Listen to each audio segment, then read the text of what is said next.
2012 model സൺ ഇതാക്കണം. Single owner, 1,46,000 kilometre ഓടില്ല. XV premium original Kerala fancy number കാര്യങ്ങളും ഒക്കെ വരുന്ന സണ്ണ് ഇതാക്കണം. വെറും 3,25,000 രൂപയ്ക്ക് പുതിയ ഇൻഷുറൻസ് എടുത്ത് തരും.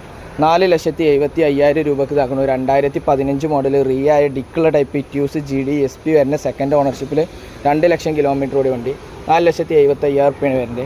വീണ്ടും റിയായ ഇന്നോവ 2015 മോഡൽ G4 സെക്കൻഡ് ഓണർഷിപ്പിൽ 1.5 ലക്ഷം കിലോമീറ്റർ ഓടിയ വണ്ടിയാണ്. മേജറായിട്ട് ആക്സിഡൻറ്റ് കാര്യങ്ങൾ ഒന്നും ഇല്ലാത്ത വണ്ടിക്ക് 9,75,000 ചോദിക്കുന്നുണ്ട്. 2018 model diesel VDI Brezza single ഓണർഷിപ്പിൽ 1,10,000 കിലോമീറ്റർ ഓടി കറക്റ്റ് ജെന്യൂൻ സർവീസുള്ള സിംഗിൾ ഓണർഷിപ്പിലുള്ള അലോയിൽ കാര്യങ്ങളൊക്കെ ചെയ്ത വണ്ടി 7,30,000 രൂപയ്ക്ക് തരാൻ കഴിയും. 4,60,000 രൂപയ്ക്ക് 2 ലക്ഷത്തിൻ്റെ അടുത്തേക്ക് കിലോമീറ്ററോടെ 2012 ഡിസംബർ മാസം ഇറങ്ങിയ അൾട്ടിസ് J ഓപ്ഷന് സെക്കൻഡ് ഓണർഷിപ്പിൽ ജെന്യൂൻ കമ്പനി സർവീസ് കാര്യങ്ങളൊക്കെ പോയ വണ്ടി ഉണ്ട്. ഫുൾ ലോണിൽ ഇതാക്കുന്ന 2020